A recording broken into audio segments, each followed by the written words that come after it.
Let's benefit mutually by welcoming our guests, Hampton Humber, Dr. Kate Bredbenner, and Dr. Emily Costa.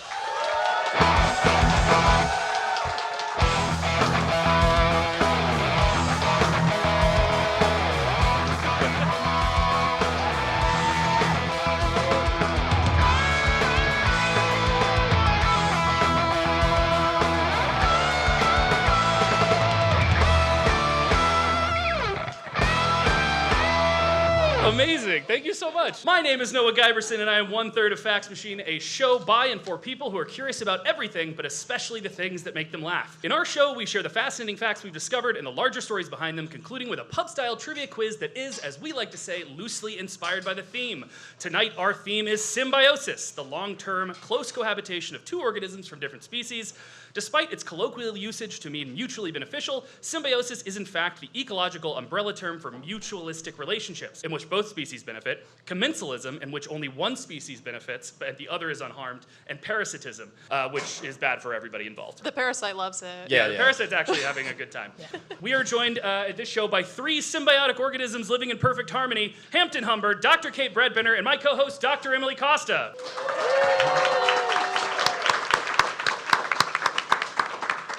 So first, Kate, you are a science communicator in the face of Simple Biologist, a social media channel where you do an incredible job making really difficult topics in biology fun and accessible. Do you feel like most of us that social media is a parasite that sucks the life out of you? Surprisingly, no. Most of my videos are on TikTok and Instagram, and the algorithm is weirdly kind. Like, it brings in the people that kind of want to see your video, and so, like, the comment sections are often people like commenting like, oh, did they do this in the paper? Or like, oh, did they try this thing? Or like, hey, your curls are popping. Like, oh, thank you. Or like, you're throwing out a V trustworthy vibe, which is my just like favorite comment of all time. I saved it in my Google Drive. Hell yeah. But yeah, I mean, I like the internet. It's a fun place to connect with people around the world. That's amazing. And you know, when you're making these videos, like, who is the person that you're like thinking about when you're speaking? Like, do you have someone that you imagine? Yeah, I do. So, like, when you're scrolling TikTok, it's like, oh, this person's talking to me and I'm listening to them. But when you're recording a video, obviously, you're just like looking at your phone.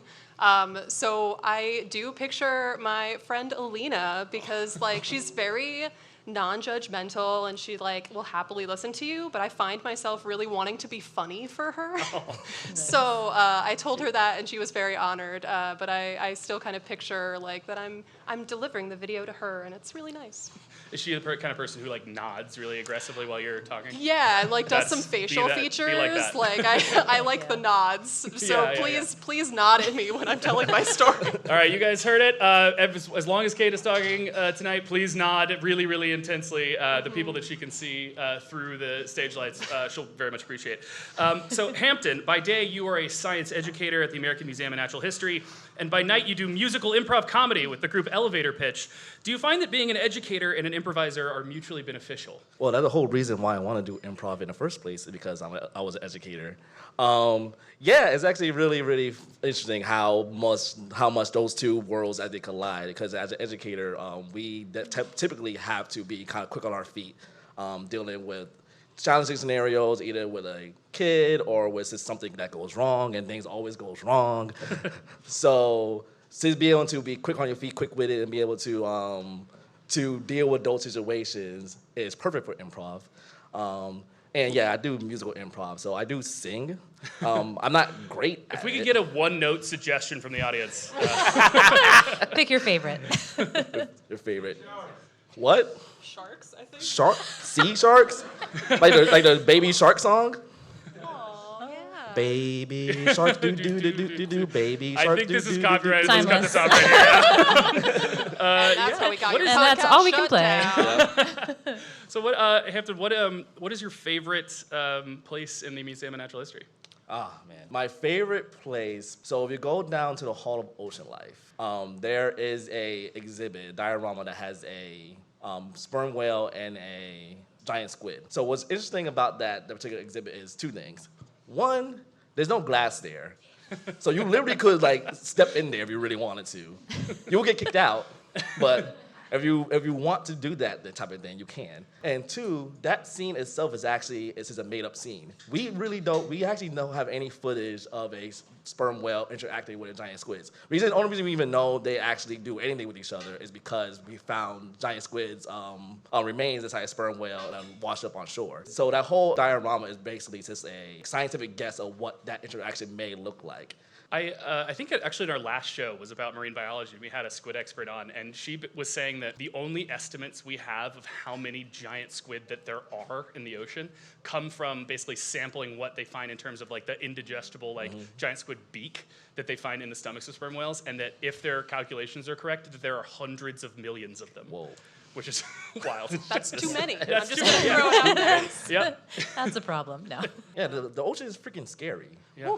It's scary, and we shouldn't tempt the eldritch gods that live there. Yeah. I don't want to be down there. So, Em, we've been doing this show together for like 5 years, and at the beginning of every show, we always do this sort of like Q&A where we ask each other some aspect about ourselves, and I'm fucking out of questions. So Yeah, we know each other too well at this point. okay, so here's my question for this show, Em. Sure. What's a symbiotic relationship in your life right now? I think it's commensalism, based on your earlier. Okay. I hope it's commensalism, based on your earlier description. Has anybody here on TikTok, Instagram, anywhere, seen videos from the perspective of a cat wearing a GoPro?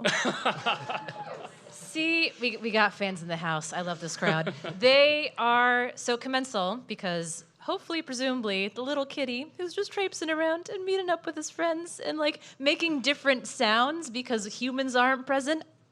So cool. Having these enriched lives wandering around the world. I presume are not harmed by this, but I am benefited so much. So much by these little kitties. So that is a very meaningful symbiotic relationship for me That's right great. now. Thank you for asking. If you were to be fitted with a GoPro and you were a cat, where would you explore in New York City? Where would I? Oh, man. Probably my desk. I mean, if it was realistically just me going through my life, some amount of that.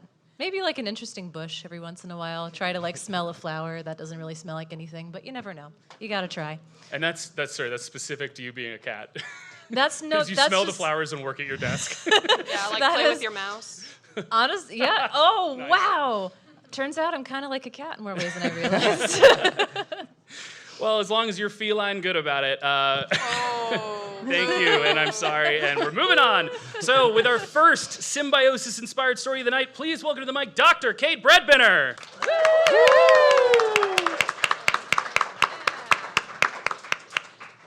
Hi, I'm Kate, and I'm a millennial with anxiety. Which, Hi, good, Kate. people are here. Oh, thank you. So far, that's like basically saying nothing because even Pixar this year has recognized that anxiety is a core part of the human experience. We were all like, yeah, no questions. Yeah, that's totally fine. So I get anxious about a lot of the normal stuff, like, what am I doing with my life? Will I ever afford a house? And like that one time that somebody said, happy birthday, and I said, yeah, you too.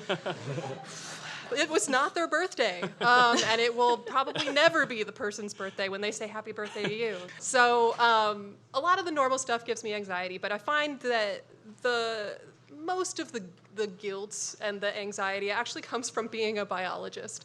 Because as a biologist, you learn about this beautiful, complex, intricate world that we are all a part of. You learn about the proteins and the cells and how they're all working together, and then there's these great ecosystems, and even at the deepest part of the ocean, right? Even at deep sea vents, Jeff Goldblum, life finds a way, like it's all over. And then I think about my part in it as a human being and like how we interact in the ecosystem. And it's like garbage town. So we're like throwing poison in the environment, and we're cutting down trees, and we're hunting for sport, and we're causing climate change. And it's like, oh no, my anxiety is like, Kate, you're personally doing every single one of those things. It's like, no, I've never been on safari. That's not me. But I am also a practical person, and I know that I feel these things and that there are tactics I can take, things that I can do to make myself feel better. And so one of the things that I think about to kind of help myself feel better and help me remember that I am a part of an ecosystem is to think of the organisms on Earth that exist because of us, because they are out there. That if we were raptured or a quiet placed, these organisms would leave too, right? That they depend on us.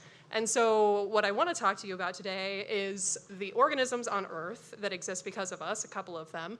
And then on this completely objective scale, I'm going to talk about how much they help my anxiety. And it's a scale of your house burning down, which is like, ooh, bad day. So like, Are you familiar with house fires? Yeah.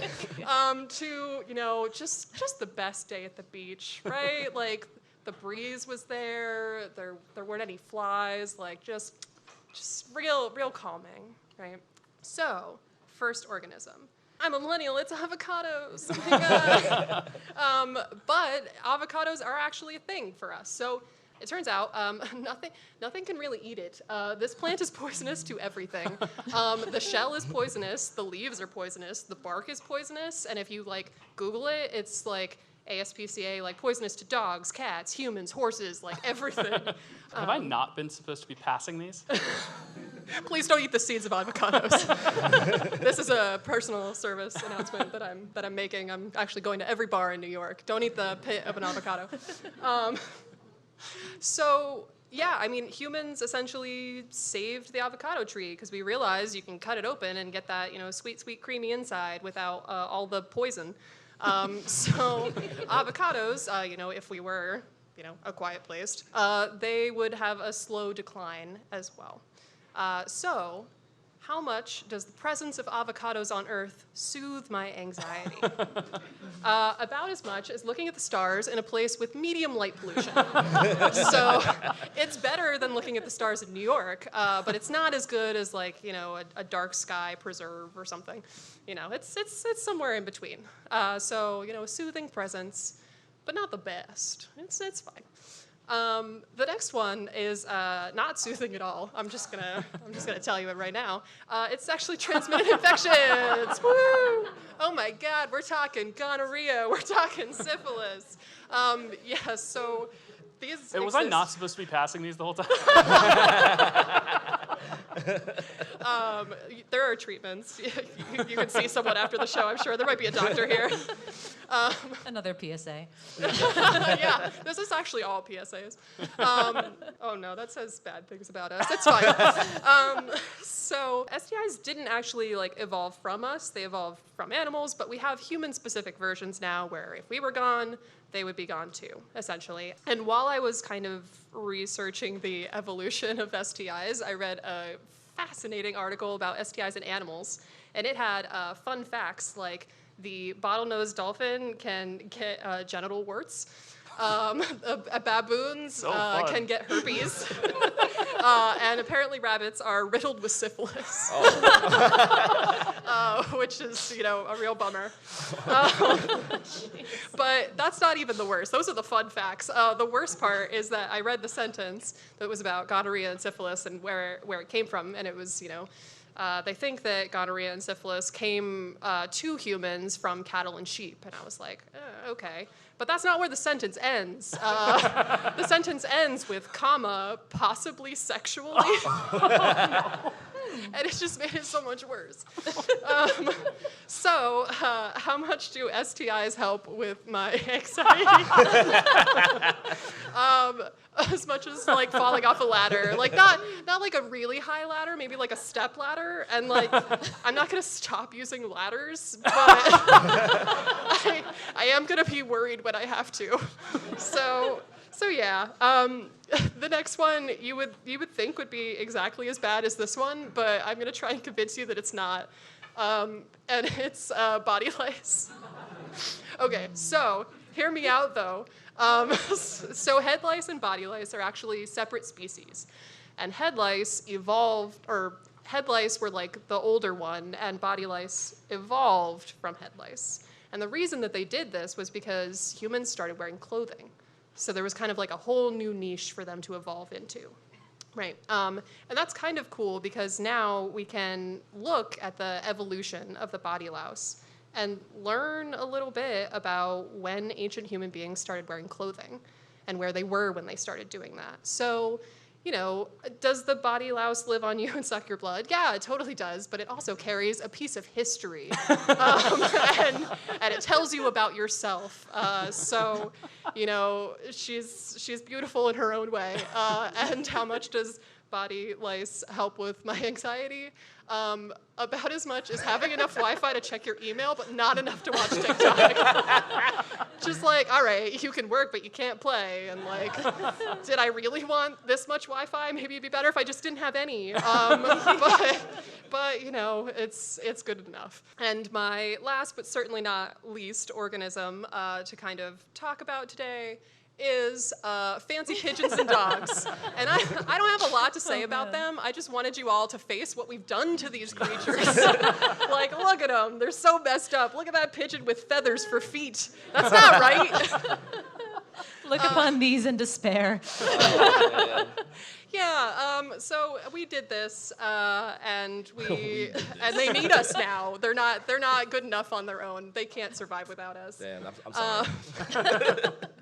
So how much does this help me with anxiety? I'd say about as much as decorating a Christmas tree, because at the start of decorating a Christmas tree, you're like, ooh, this is fun, this is festive, I'm getting in the season, and then you get like 1/3 of the way in with all the ornaments, and you're like, all right, why do I own this many ornaments? Why am I putting them all on this tree to take them off in a month? What is the point? Why have we all agreed that this is the thing we all want to do with our time? Why did we create this? And so, why did we create fancy dogs and pigeons? In conclusion, when we look at the weight of anxiety that I feel from human beings being on this earth and causing climate change and all the not great things that we do, in comparison to all the things that exist because that we're here and the organisms that wouldn't exist on Earth without us, how much do they really help with my anxiety? The answer, not enough. And thank you very much. Woo!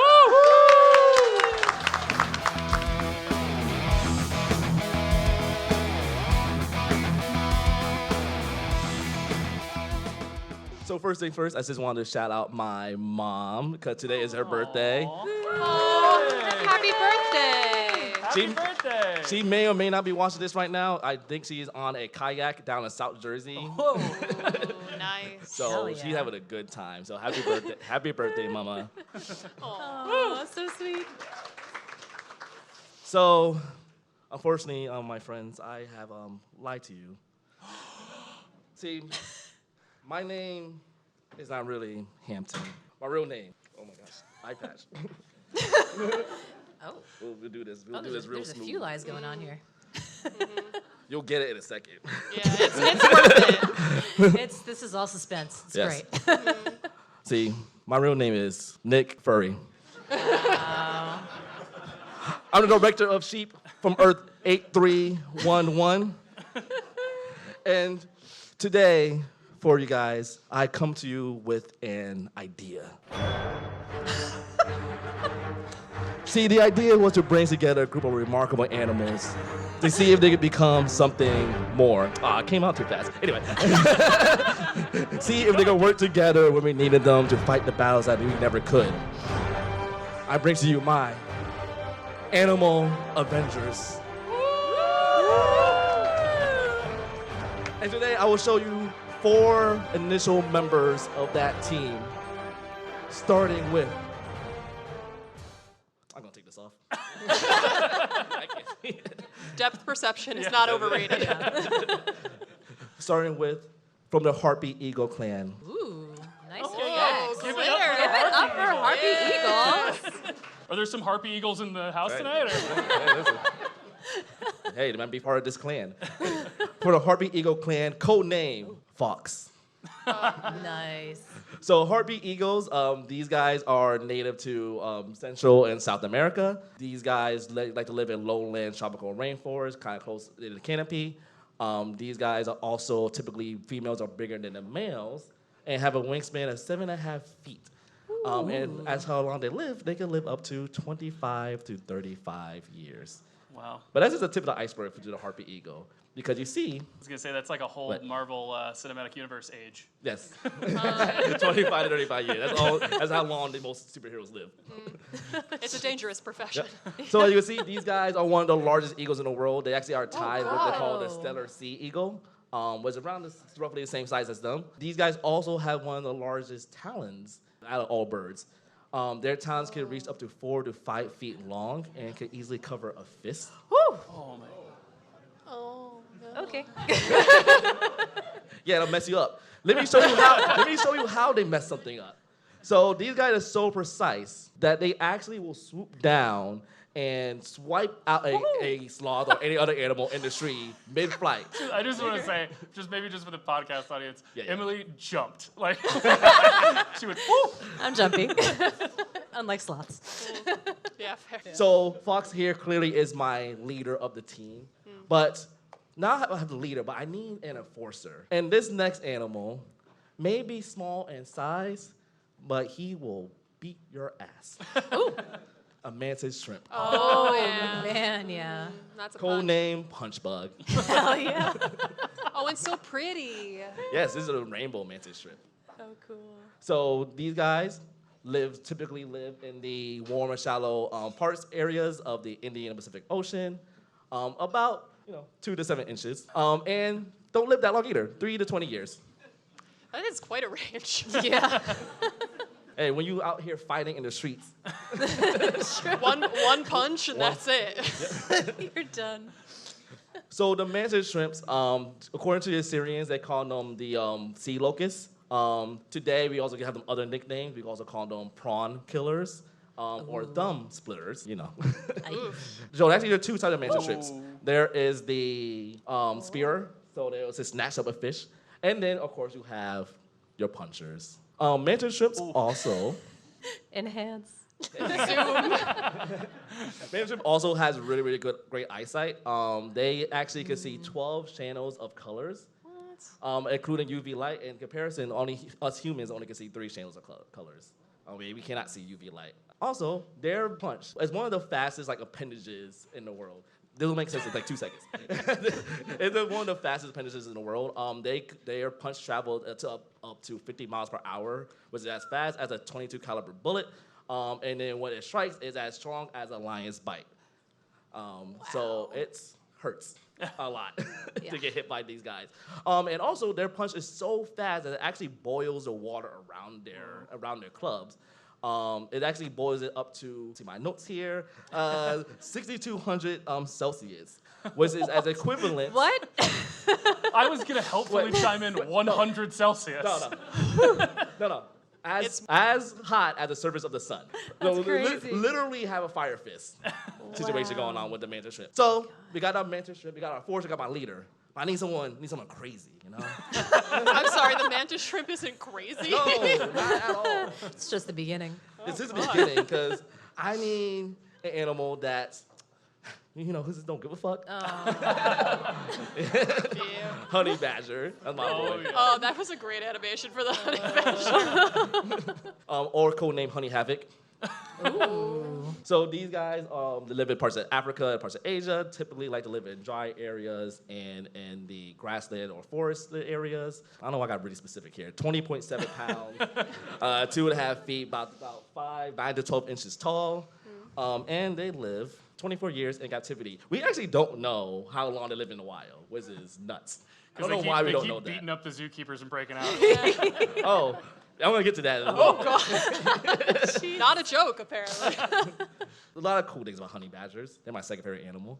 For one, these guys are part of the Mustelidae family, which is a group of crazy bastards like sea otters, wolverines, weasels, and weasels. what else I got there? Pine martens.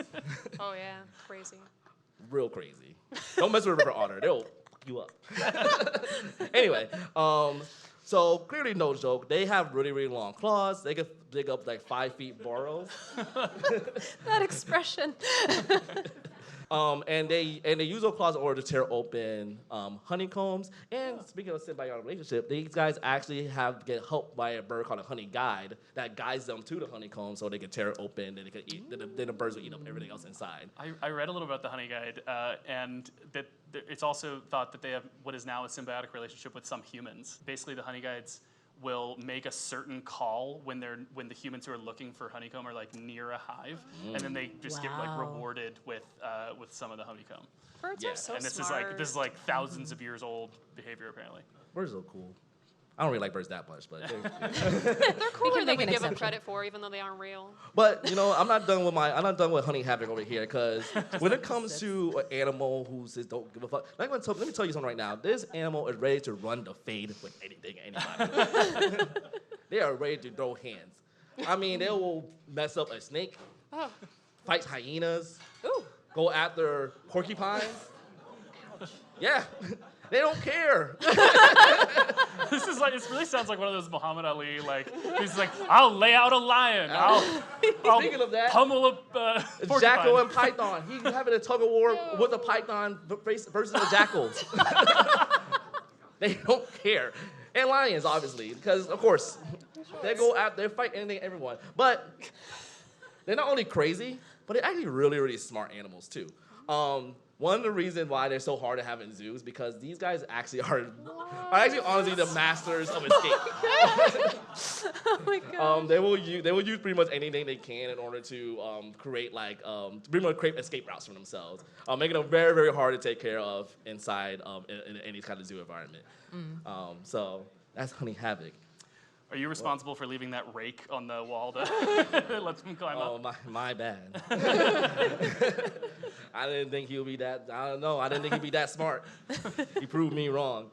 But for my last member, we need a ringer, an unstoppable force. I need a god, Fenrir. Norse god or Norse wolf. Genuine murmur of appreciation just went through the audience. Yeah. Thank you. This is a good team. Really makes you think. Codename, the Great Wolf, or the Creature of Expectation. So, some real quick fun facts about Fenrir. He was born in Jotunheim, the land of the giants, but he was then chained by the Norse gods to a rock on the island of Lyngvi. And we believe that he is immortal. Now, Fenrir is the offspring of Loki, the trickster god. What did he do? And Angerboda, she is the mother of monsters. But that's not the reason why the Norse gods had a problem with Fenrir. Because Fenrir was prophesied to do a certain thing. And what was that thing? And the prophecy was to eat the sun and the moon. It's a little much. Okay. Yep. So actually the prophecy is this. He actually breaks out of his chain during the apocalypse called Ragnarok. But just to recap my event, we have Fox, the harpy eagle. We have Punchbug, the mantis shrimp.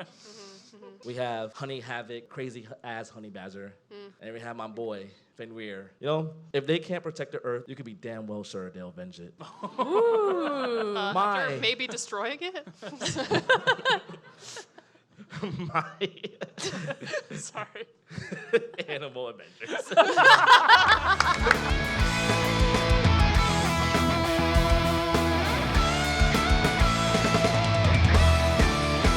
So the time has come for the trivia results. Our guests did the same trivia that you did. Let's find out how they did.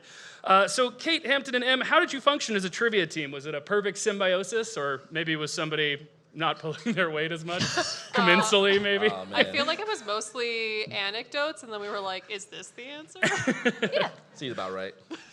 All right, well, that's the way to do it, I would say. So let's dive right in. Question 1. Millions of golden jellyfish rotate counterclockwise during their daily migration across Jellyfish Lake.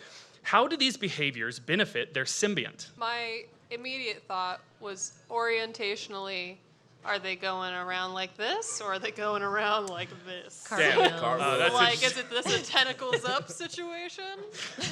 No, it is spinning like a top. All right, that's the I did boring not way to think do about it, it but all. it's fine. Not as fun, but okay. Oh, okay. Okay. So what's your answer? That was the answer. Yeah, we just think they're having a nice, silly Yeah, little they're- time. They're just having a And nice they're- time. They're Time. just For the trying to- synchronization of other fish, Yep. because they're dancing and having a little Exactly. It's Yeah. under the sea. You saw the They're movie. keeping the romance alive. Okay. Okay, they're locking in having a great time. The answer was not having a great time. It was by providing even exposure to the sun. I did kind of say that, and then I was like, nah. Doesn't count till it's out here. So basically, golden jellyfish have a symbiotic relationship with a photosynthetic algae that lives inside its body. By moving basically west to east across this lake every single day, they maximize the amount of time that the sun is hitting them. And also, the reason they spin counterclockwise is just to make sure that all the algae within their bodies kind of get cooked evenly, basically. Rotisserie jellyfish. How did they get in the lake? I feel like I don't good question. associate jellyfish with lake. At some point, I believe the sea level was high enough that it was like then they also got there was trapped? a connected, and since then it is. I don't know. I think that there are places that seawater filters through, but I don't know whether they can like transit between them because there are closely related jellyfish that actually look very different, but have that same symbiotic relationship that are in like the waters around it too. But it's diverged, over enough time to look extremely different. Thank you for doing the research. I'm just asking you questions, and you're like, yes. Thank you. This is Give it up exactly for what. doing the research. So just this last part about them. So this is the golden jellyfish of Jellyfish Lake, which is in Palau. There's another lake called Big Jellyfish Lake. They have jellyfish in them, but one of them is, say it with me, bigger. Yeah, thank you, everybody. Yeah. So this relationship between their photosynthetic algae and the jellyfish is super important. And actually, there was one year, I believe it was 1998, where there was like an El Nino kind of weather situation where it raised the water temperature, and it was too warm for their symbionts to survive, and all of the jellyfish in their Medusa form died off. There were none left in the lake. But that is not the only part of the jellyfish life cycle. There were still polyps around, and they were able to grow back into like millions and millions of Medusa that live there now, and they're back to their normal levels. So, question 2, true or false? Some birds engage in mafia behavior, laying their eggs in other birds' nests and threatening to destroy the nest unless their chicks are raised as well. Birds are mean, Yeah, they're assholes. so this seems They, right. well, for birds, they're cloaca. Yeah, I mean, you even like thought of a bird that. Oh does yeah, that. the catbird. Catbird, okay. Yeah. No, they. That's not one of your Avengers. No, the Catbird catbird will killer? probably kill all my Avengers. yeah. They're the second string. Yeah. So you're saying true or false? True is what you're saying? True. Yeah, Yeah. but now that you're looking at me, I feel like there's something nitpickily wrong about it. Well, if you look at the screen, you will see that it was true. Oh, good. I'm sorry, Yes. I was mean to you. It's okay. It's birds such as the cuckoo and the cowbird, and maybe also a catbird. I hadn't read about was that it one. a cowbird? Okay, that's what That might be a different bird. I don't know. Yeah, what would a catbird be? I don't know. Freaking Cats they- are also I'm assholes. interested. Yeah, that's so- true. They sound like cats, and they're assholes because they trick me and think that there are cats nearby. That's what they actually do. They're catbirds? Oh, cool. All right, great. Oh, so And that was do right they about do something. this? Yeah, you just know Okay. New York City birds. Okay, cool. Cowbird. No, Okay. But they're- it doesn't matter if they don't, because it's just some birds engage in this thing that Yeah. is actually called mafia behavior, which is a hypothesis to explain basically why this is an evolutionarily successful strategy. So birds such as the cuckoo and the cowbird are known as brood parasites and have been observed to lay their eggs in the nests of other bird species so that they can avoid the costs of raising chicks themselves. So the other birds are just basically like, hey, those are not mine, and they destroy them or toss them out of the nest or whatever. And in response, the brood parasite comes back to the nest and is just basically like, what a nice nest you have here. It'd be a shame if something happened to it. And then they destroy it. And so eventually the other birds basically just learn that it's just better for everyone if they just also raise the other chicks. So here's also an example of the eggs do not look alike. Some brood parasites try to make their eggs look as similar as possible, but these are just like, we don't need to bother with that. We're just gonna beat them up. Yeah, it's Doesn't like, look different to me. But you gotta see your problem, my guy. I think it looks like a scene from The Godfather. Hey, boo. Question 3. Boxer crabs have a symbiotic relationship with what stinging organism? Holding one in each claw and defensively waving them around. So we said they go at their enemies with anemones. Yeah, we thought that this was like a really aggressive Nemo situation. Yeah. The answer is, in fact, anemones. You got me. Yes, boxer crabs carry around tufts of sea anemones in order to sting would-be predators. They are also known as the cheerleader crab because of their symbiotic pom-poms, and also because they are very supportive. Something interesting about this is that the crab actually collects food particles using the tentacles of the anemone, and the anemone just gets to keep some for itself. And if the crabs lose one of their pom-poms, they basically just rip the other one in half, and they both grow back. And apparently that doesn't bother the anemone at all, like for real. Did anyone ask it? Well, the crab assured me that it was fine. Oh, okay. Are you also listening to Cuckoo Birds? Yeah. There's actually another crab called a decorated crab that does something similar, where they decorate themselves with like seaweed, they like the kelp and stuff like that to blend in with their environment. Have you seen this one? They look like they have little smiles. It's so cute. Or it's kind of like they're giving you a little flower as well. It's very sweet. Oh, Yeah, a sting flower. yeah. Sting flower, like a nettle. Yeah. Oh. All right. Question 4: which one of the following is not a pair of symbiotic organisms? Is it A, warthog and mongoose, B, crocodile and plover, C, coyote and badger, or D, raven and opossum? What opossum is that? What the hell? It's the Australian opossum. okay. That's right. Oh, and I in did- New Zealand, they are endangered, and Yeah. you can kill them, and their fur is awesome. So if you go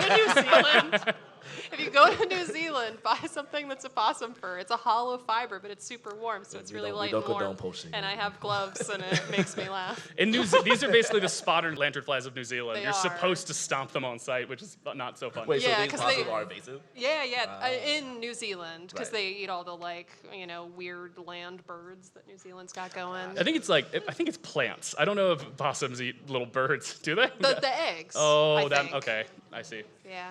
So anyway, is it A, B, C, or D? Oh wait, the question. Oh, Okay. what the- So you're looking for the pair of these organisms that are not in a symbiotic relationship. so. Yeah, I think it's A. Yeah, Yeah. because we thought ravens are really smart, so it seems like they could have a symbiotic relationship Yeah, or they something. could, they could trick the possums Yeah, they into could make them their do bidding. I think stuff. you guys knew that B and C were real. Is that right? Yes, C Yeah. is real. Yeah. I forget what they do, but Bee, the that's birds, and the crocodiles. And then warthog and mongoose, they seem vicious and entirely too competent already by themselves. I don't know if they need any help. All right, so final answer. We think A. So A is not a symbiotic organism pair. A Okay. is Yes. The answer is in fact D. So the warthog and mongoose have a symbiotic relationship where the warthog, and they'll basically be observed to just sort of like wander out and then just lay down, and that's the signal for the mongoose to come basically eat ticks off of them. So the mongoose gets That's food, what I thought was the happening warthog with the gets possum. cleaned. Ugh. As we mentioned a little bit, the middle two are also symbiotic relationships. So this bird is not in trouble. So basically what happens is crocodiles will just open their mouths, plovers will come flying. These are like, I believe in like Egypt. I think this is specifically like the Nile crocodile. And then the bird basically cleans out its teeth after the crocodile has a meal. The bird gets to eat, and the crocodile gets its teeth cleaned, which is important. In C, badger and coyote. This one's really interesting. Coyotes and badgers eat similar food, but they have different hunting strategies. So what happens is coyotes will chase the like small little animals above ground, and badgers will dig below ground. And they've basically, they've figured out over the course of like co-evolving, I guess, together, that if they hunt together, they have a much better like hunting success rate. So they just hang out, which is weird because they're otherwise very like solitary animals. So it's a cool adaptation.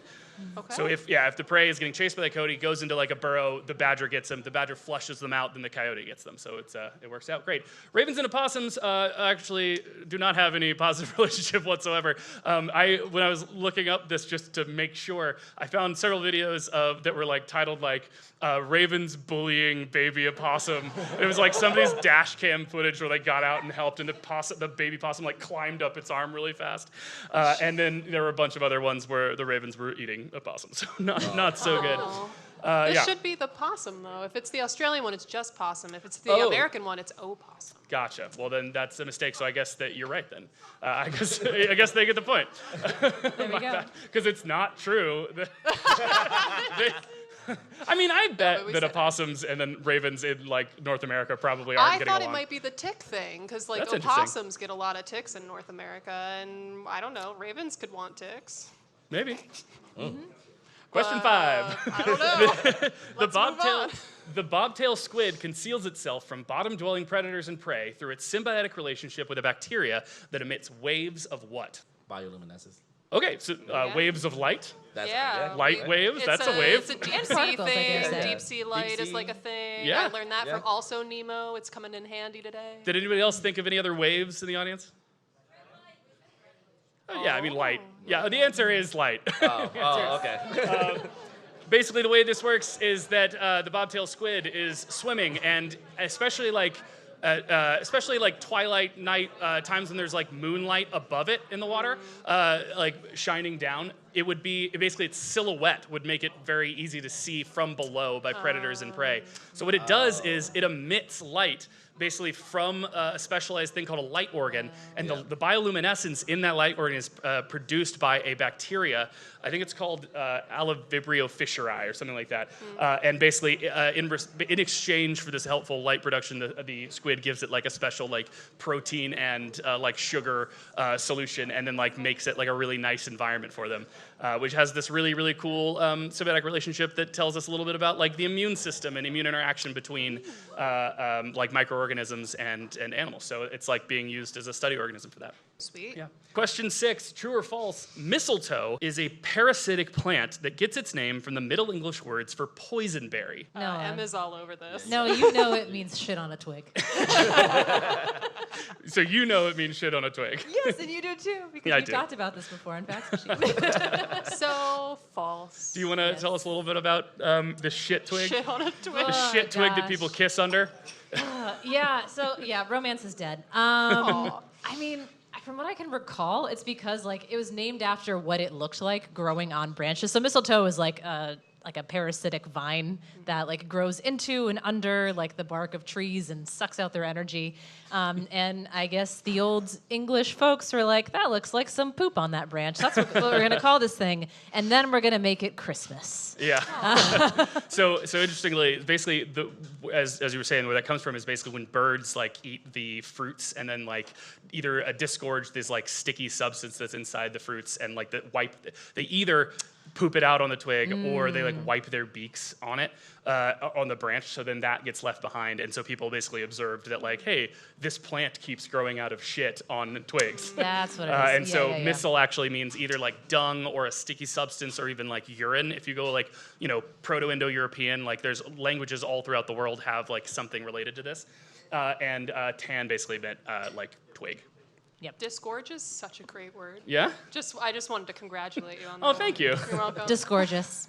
So one time where you can really see that mistletoe are like not part of the tree that they're on is when they're evergreen, and when other trees that they're on do lose their leaves in the fall, you can see them very clearly.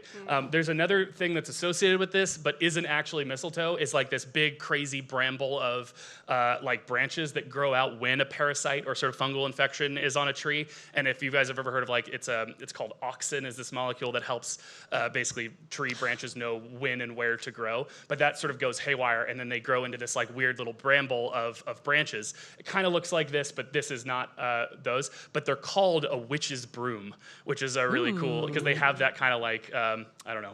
You guys know about witch's brooms, right? Yeah, you're right though. So. It's fine, yeah, you know. I've been to Halloween. Yeah. I've been to Hogwarts. I know how it works. This led to a very fun Wikipedia page called Festive Ecology, which is fascinating. Basically, the relationships between like the symbolism and the ecology of, plants, fungi, and animals that are associated with like festivals and cultural practices, which is a very cool read. So I recommend it. Question 7: which one of the following is not the name of a hematophagic, which means blood-feeding animal? Is it A, the vampire fish, B, the vampire finch, C, the vampire snail, D, the vampire moth, or E, the Dracula fish? We only knew that one of them was like real, right? Yeah, so I know the vampire Yeah. finch is a thing. Okay. I'm not sure about any of the other ones. Okay. Thought maybe the vampire moth because moths are often named for like what they look like rather than what they do. What was y'all's final D. thinking for the answer? We thought Yeah. moth. D was not the name of a blood-feeding hematophagous Yeah. animal. Yes. The answer is E, Dracula fish. Aw. The so let me just go through these. This is the vampire fish, also known as candiru. This is one that's basically latched onto like the gill inside, where there's a lot of like blood close to the surface of the gill there, Gross. so it can feed off of that. The next one, this one's crazy. This one, the vampire finch. Thought originally, as actually a lot of these sort of blood-eating organisms are thought to have originally basically evolved to be able to get through like the tough outer like skins or hides of a fruit, basically, that was like hard for other animals to be able to eat. And then just happened upon the ability to basically get through skin and then get nutrients from blood. Here's another picture. They're fucking horrible. Oh If you my look these up, God. there are stunning pictures from wildlife photographers of a million different murder scenes. But I guess they're not technically murder scenes because the animals don't, strictly speaking, die from this. I read a great quote that was basically that parasites are predators that eat prey in units of less than one, which is a good way to think about it. I mean, that bird looked terrifying. Yeah. This is the vampire snail. It feeds basically, specifically what I read about it was on sleeping fish. So it creeps up to, gets nearby a sleep fish, extends its little weird, piercing mouth organ thing, and sucks blood from it, which sucks. And this is the vampire moth. Oh, this is another one of those They do have a mouth. fruit-eating insects or organisms that basically it just turns out they could also do this if they needed to. I guess at some point they had been observed to do this on like livestock or like wild sort of large mammals. Like, I don't know, oxen and stuff or whatever. But then a study found out that they will feed off of humans. So basically this is just like, given the opportunity and no other food, they can pierce the skin of and drink the blood of humans. Cool. This is the Dracula fish. Now, this fish does not suck blood. So why is it called the Dracula fish? Any guesses? Because it's It's very transparent. pale. That's a really interesting answer. It's not that. It's because Dracula can't see as a reflection or something like that. That was sort of where I thought you were Should going be with that. named like a John Cena fish. Yeah. No, it's not that. It is they're little sharp toofies. They actually, I believe this is true, they evolutionarily like lost their true teeth and then re-evolved these little fangs that they have. They're not for sucking blood. I'm not even sure they're for predation. I think they're just for like hanging on to something. Unrelated, well, it's relatedly, but not directly to the vampire thing. I came across this electron microscope image of them as a larva. It's just, Oh God. and then I didn't put them in here. We don't have enough time, but I'm gonna tell you there are a lot more pictures of these kind of animals and other animals that people have done like EM on these like larvae, and they always have the craziest little faces. So, final question tonight. Question 8. Dogs are vulnerable to a now single-celled parasite that split off from what multicellular vertebrate approximately 11,000 years ago? No. Yeah, Yeah. this is where the anecdotes came in. Because Yeah. the only thing I know about is Tasmanian devils have a face cancer that they give each other through biting each other in the face. So, and it's a contagious face cancer. So I thought maybe it was that, but that's the only Yeah. one I know about. And one So- bit of dog, and the rest is history. So Yeah. you're saying the answer is Tasmanian devils? Yes. The answer is not Tasmanian devils. It's a dog. Oh, so they just For did the exactly same thing. the same reason. Oh. So Oh, damn. basically, there are, at about 11,000 years ago or something, there's some questions about basically the reliability of tracing the the different mutations that can sometimes function as like a sort of molecular clock. You can tell by like how many mutations in the DNA have happened. It happens at a relatively stable rate in some instances. They're estimating kind of like with a range of like 1 to 2,000 on either side about 11,000 years ago. There was a very genetically homogeneous group of like early dogs, not wolves, some like coyote representation in their genome as well. But they were so not different from each other that basically one of them developed a tumor, and it was like a blood cell tumor that then was able to like transplant onto a different dog, and they were similar enough that the like immune system didn't recognize them as something that was not self. It has been passed between dogs ever since. And it is the oldest cell lineage in the entire world. It's the oldest tumor in the world, it's the oldest cancer. Several others between mammals have come up. One is the Tasmanian devil, like face tumor cancer. And then there's I forget the other one. I think it's like hamsters or something. There's like a really sad one. But basically, this is a sexually transmitted dog cancer Oh, sexually. that is a basically independent organism and has been for over 10,000 years, asexually reproducing, single-celled, and causes a cancer by the cell itself being located on another animal. So effectively lives as a new species, a parasitic organism. Oh, it's so cool and so horrifying. Yeah, I was just saying, like, And I'm Kate, about to I'm show sorry you for a your picture of it right anxiety. here. No, 'Cause just this kidding. is- Come on, guys.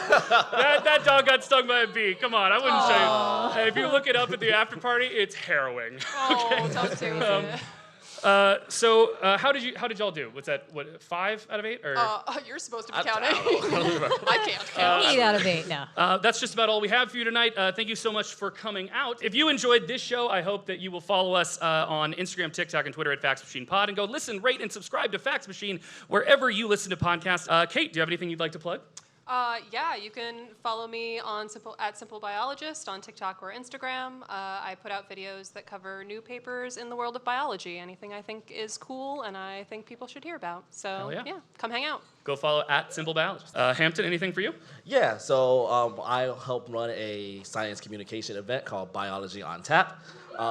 It is the first Monday of every month. I also will shout out another on tap brand, Astro on Tap. The third Tuesday of every month. So it will be both at Pete's Candy Store in Brooklyn. And also, if you like improv, you like musical improv, you could see me perform at the Pit with Elevator Pitch, my musical improv group. Hell yeah. Woohoo. And where can they follow you on social media?